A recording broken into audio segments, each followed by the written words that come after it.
शिव बाबा याद है ना। शांति 18 मार्च 2024 के ईश्वरीय महावाक्य।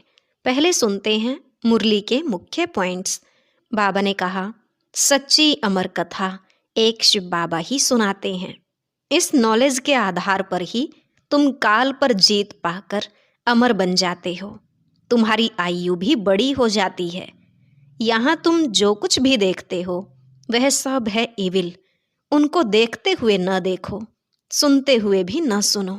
सिर्फ बाप जो बात समझाते हैं वही बुद्धि में रखो। जितना हो सके अपना कार्य पूरा कर अंतर्मुखी हो रहो। फिर बाबा ने कहा, तुमको तो सदा खुशी रहनी चाहिए कि हम संगम युगी ब्राह्मण देवताओं से भी ऊंचे हैं। इस समय हम ईश्वरीय औलाद बने हैं। जब तुम निरंतर याद की यात्रा में रहेंगे तभी धारणा होगी और खुशी भी रहेगी। आत्मा भाई की दृष्टि रखेंगे तो कर्म बंधन से अतीत हो जाएंगे। इससे शरीर भी भूल जाएगा। सिर्फ एक बाप ही याद रहता है। ऐसी दृष्टि रखने से तुम भी जैसे ज्ञान सागर के बच्चे मास्टर ज्ञान सागर बन जाते हो। यह दृष्टि बनी रहे, इसमें ही भारी मेहनत है। इस मेहनत से ही पास विद ऑनर बनेंगे और उच्च पद मिलेगा। उच्च पद पाने वाले कैसे भी करके पुरुषार्थ जरूर करते रहेंगे। लास्ट में बाबा ने कहा, देरी से आने वाले भी पुरुषार्थ कर उच्च पद पा सकते हैं, लेकिन माया से संभाल रखनी है, क्योंकि माया अंत तक पीछा नहीं छोड़ती है जब तक तुम उस पर जीत ना पहनो। लाइट हाउस बन तुम्हें सबको ठिकाना देना है। अभी तुम जैसा कर्तव्य करेंगे भविष्य में वैसा ही तुम्हारा गायन होगा। अब सुनते हैं महावाक्यों को विस्तार से। बाबा ने कहा, मीठे बच्चे, विचार सागर मंथन कर एक ऐसी टॉपिक निकालो जो सब जगह एक ही टॉपिक पर भाषण चले। यही है तुम्हारी यूनिटी। प्रश्न, कौन सी मेहनत करते करते तुम बच्चे पास विद ऑनर हो सकते हो? उत्तर, कर्म बंधन से अतीत बनो। जब किसी से बात करते हो तो आत्मा भाई समझ भाई को देखो। बाप से सुनते हो तो भी बाप को भ्रिकुटी में देखो। भाई भाई की दृष्टि से वह स्नेह और संबंध पक्का हो जाएगा। यही मेहनत का काम है। इससे ही पास विद ऑनर बनेंगे। उच्च पद पाने वाले बच्चे यह पुरुषार्थ अवश्य करेंगे। ओम शांति।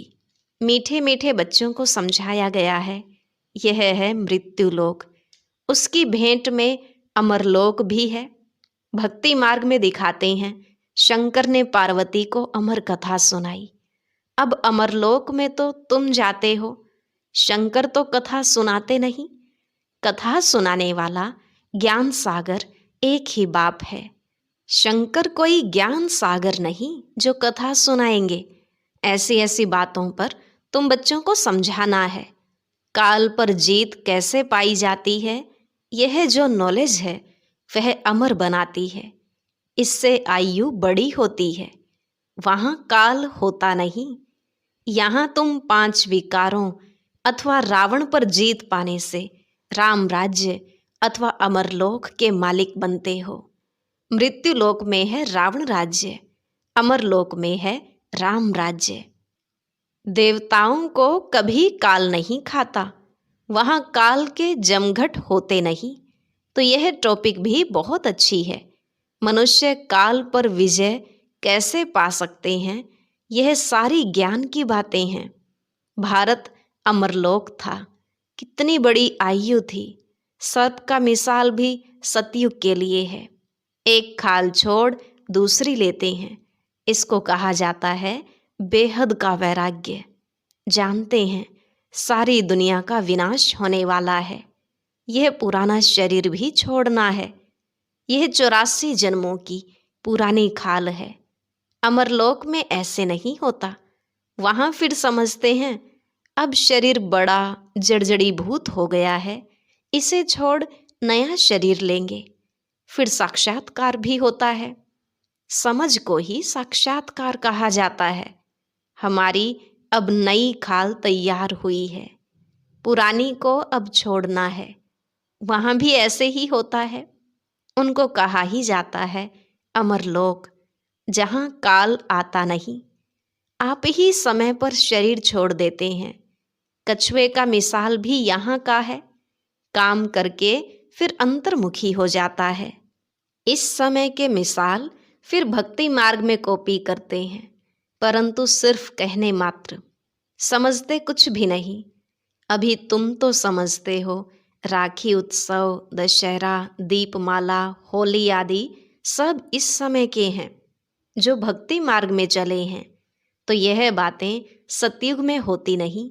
यह ऐसी ऐसी टॉपिक लिखो, मनुष्य काल पर जीत कैसे पहन सकते हैं, मृत्यु लोक से अमर लोक में कैसे जा सकते हैं, ऐसी ऐसी बातों पर समझाने के लिए पहले लिखना पड़ता है।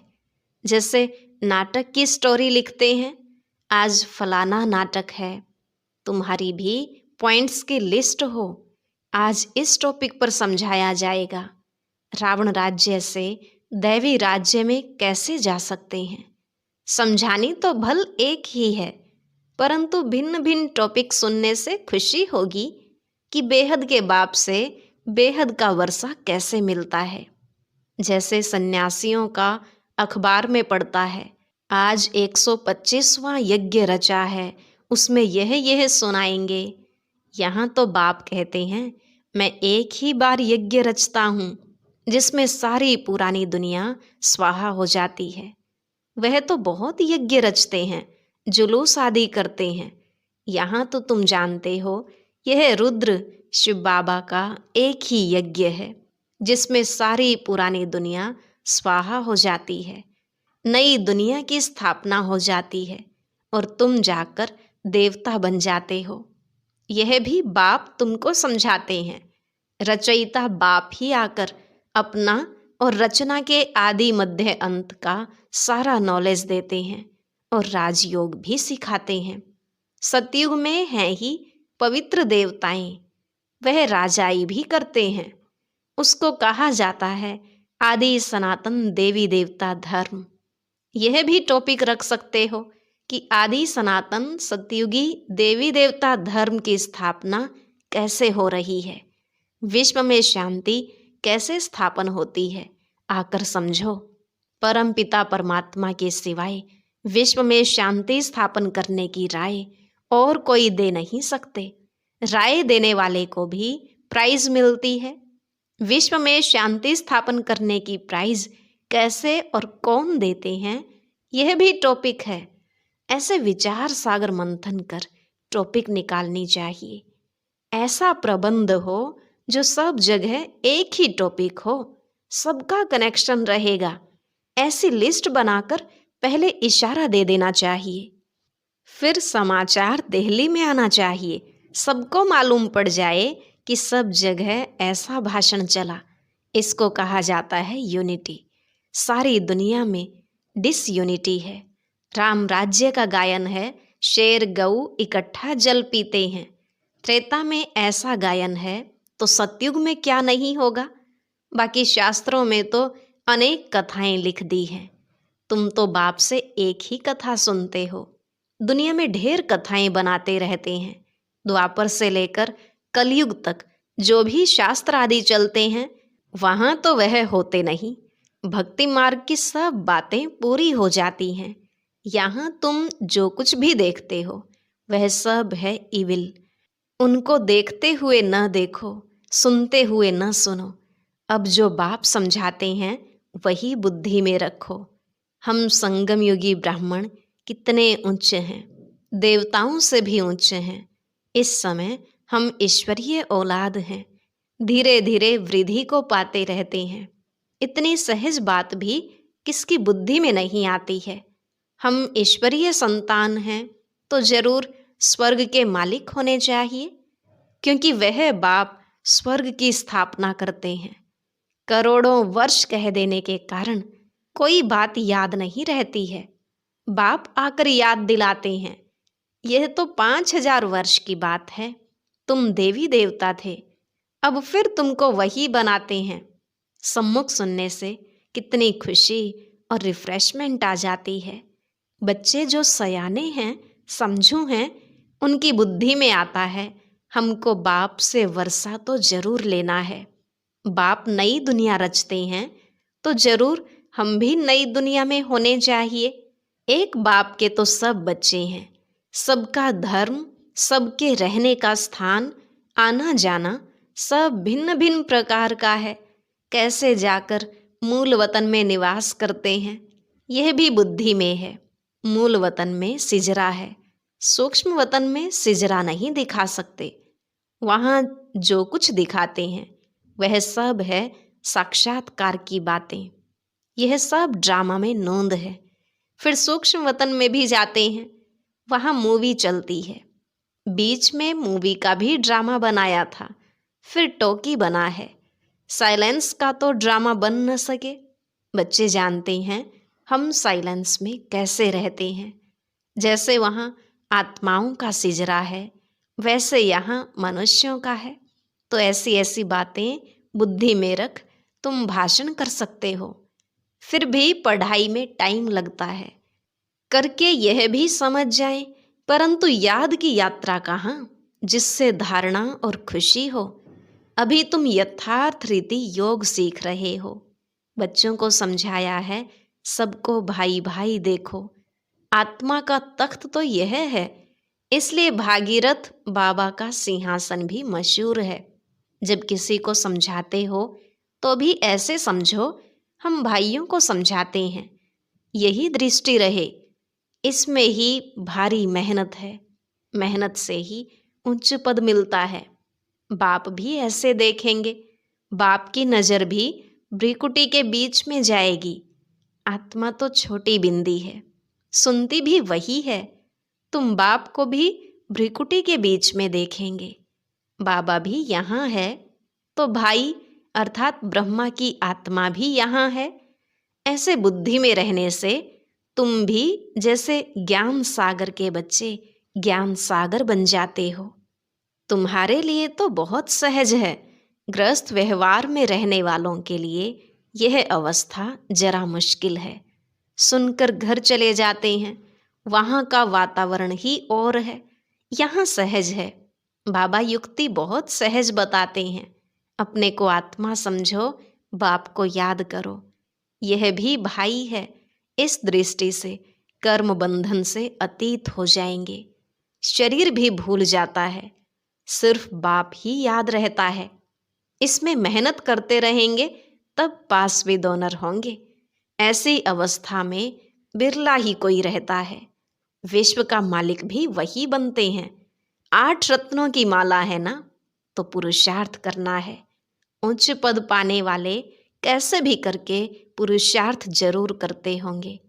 इसमें दूसरी कुछ भी बातें निकलती नहीं हैं। भाई भाई की दृष्टि स्नेह और संबंध हो जाता है, दृष्टि वह जम जाती है।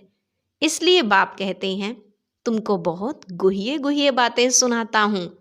इसमें अभ्यास करना मेहनत का काम है। यहाँ भी बैठे हो तो अपने को आत्मा समझो, आत्मा ही सुनती है। सुनने वाली आत्मा को तुम देखते हो। मनुष्य तो कह देते आत्मा निर्लेप है, बाकी क्या शरीर सुनता है। यह तो रॉन्ग है। बाप तुमको गुहिये गुहिये बातें सुनाते हैं। मेहनत तो बच्चों को करनी है। जो कल्प पहले बने थे वह मेहनत जरूर करेंगे, अपना अनुभव भी सुनाएंगे। ऐसे हम सुनता सुनाता हूँ, आदत पड़ गई है। आत्मा को ही सुनाते हैं, मन मना भव। फिर वह उनको कहते हैं मन मना भव, अर्थात बाप को याद करो। यह गुप्त मेहनत है। जैसे पढ़ाई भी एकांत में झाड़ के नीचे जाकर पढ़ते हैं, वह है स्थूल बात। यह तो प्रैक्टिस करने की बात है।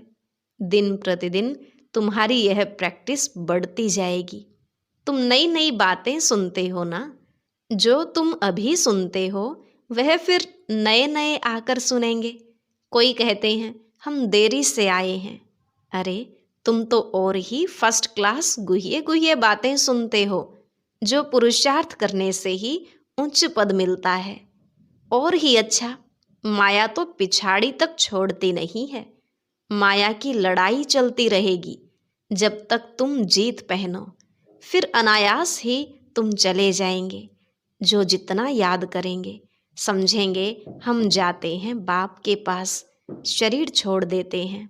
बाबा ने देखा है, ऐसे ब्रह्म में लीन होने का लक्ष्य रखने वाले जब शरीर छोड़ते हैं तो सन्नाटा हो जाता है। बाकी मोक्ष तो कोई पाता नहीं है, न वापिस ही जाते हैं। नाटक में तो सब एक्टर्स चाहिए ना, अंत में सब आ जाते हैं। जब एक भी नहीं रहेगा तब वापिस जाएंगे। जो भी मनुष्य मात्र हैं सब चले जाएंगे, बाकी थोड़े बचेंगे। वह कहेंगे सबको सी ऑफ किया। इस समय सतयुग की स्थापना हो रही है। कितने करोड़ों मनुष्य हैं, सबको हम सी ऑफ कर फिर अपनी राजधानी में चले जाएंगे। वो लोग तो करके 40-50 को सी ऑफ करते होंगे, तुम कितनों को सी ऑफ करते हो? सभी आत्माएं मच्छरों सदृश चली जाएंगी शांति धाम। तुम आए हो साथ ले जाने और सबको भेजने के लिए। तुम्हारी बातें वंडरफुल हैं। इतने करोड़ों मनुष्य जाएंगे, उनको सी ऑफ करेंगे, सब वापिस मूल वतन में चले जाएंगे।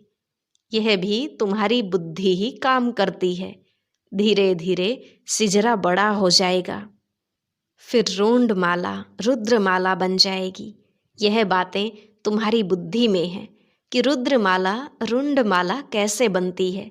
तुम्हारे में भी जो विशाल बुद्धि है वही इस बात को समझ सकते हैं। अनेक प्रकार से बाप समझाते रहते हैं याद करने लिए। हम रुद्रमाला में जाकर रुंडमाला में आएंगे, फिर नंबरवार आते रहेंगे। कितनी बड़ी रुद्रमाला बनती है, इस ज्ञान को कोई भी नहीं जानते हैं। शुरू से लेकर इस ज्ञान को कोई नहीं जानते। तुम संगम युगी ब्राह्मण ही जानते हो। इस संगम युग को याद करो तो सारी नॉलेज बुद्धि में आ जाएगी। तुम हो लाइट हाउस, सबको ठिकाने पर लगाने वाले। तुम कैसे अच्छे लाइट हाउस बनते हो, ऐसी कोई बात नहीं जो तुमसे लागू न होती हो। तुम सर्जन भी हो, सर्राफ भी हो, धोबी भी हो। सभी खूबियाँ विशेषताएं तुम्हारे में आ जाती हैं। महिमा तुम्हारी भी हो जाती है, परंतु नंबरवार पुरुषार्थ अनुसार जैसे जैसे कर्तव्य करते हो ऐसा ऐसा गायन होता है। बाप तो डायरेक्शन देते हैं, उस पर विचार करना, सेमिनार करना तुम बच्चों का काम है। बाबा कोई मना नहीं करते हैं। अच्छा, बहुत सुनाने से क्या फ़ायदा? बाप कहते हैं मन मना भव। बाबा तुम्हें कितना तरावटी माल खिलाते हैं। अच्छा, मीठे मीठे सिकिलधे बच्चों प्रति माता पिता बाप दादा का याद प्यार और गुड मॉर्निंग। रूहानी बाप की रूहानी बच्चों को नमस्ते। रूहानी बच्चों की रूहानी बाप दादा को नमस्ते नमस्ते, गुड मॉर्निंग। शुक्रिया बाबा, शुक्रिया। धारणा के लिए मुख्य सार। पहला पॉइंट, सदा नशा रहे कि हम संगम युगी ब्राह्मण देवताओं से भी ऊंचे हैं, क्योंकि अभी हम ईश्वरीय औलाद हैं। हम मास्टर ज्ञान सागर हैं। सभी खूबियाँ इस समय हमारे में भर रही हैं। दूसरा, जो बाप समझाते हैं वही बुद्धि में रखना है। बाकी कुछ भी सुनते हुए न सुनो, देखते हुए न देखो। Hear no evil, see no evil. वरदान, ईश्वरीय सेवा द्वारा वैरायटी मेवा प्राप्त करने वाली अधिकारी आत्मा भव। ईश्वरीय सेवा द्वारा वैरायटी मेवा प्राप्त करने वाली अधिकारी आत्मा भव। बाबा ने कहा जाता है करो सेवा तो मिले मेवा। ईश्वरीय ज्ञान देना ही ईश्वरीय सेवा है। जो यह सेवा करते हैं उन्हें अतीन्द्रिय सुख का, शक्तियों का, खुशी का वैरायटी मेवा मिलता है। आप ब्राह्मण ही इसके अधिकारी हो, क्योंकि आपका काम ही है ईश्वरीय पढ़ाई पढ़ना और पढ़ाना, जिससे ईश्वर के बन जाएं, तो ऐसी ईश्वरीय सेवा करने से ईश्वरीय फल के अधिकारी बन गए। इसी नशे में रहो। स्लोगन: बाप के साथ रहकर कर्म करो तो डबल लाइट रहेंगे। बाप के साथ रहकर कर्म करो तो डबल लाइट रहेंगे। अच्छा, ओम शांति। अब सुनते हैं आज की अव्यक्त मुरली। इसके लिए ऊपर दिए गए बॉक्स पर क्लिक करें।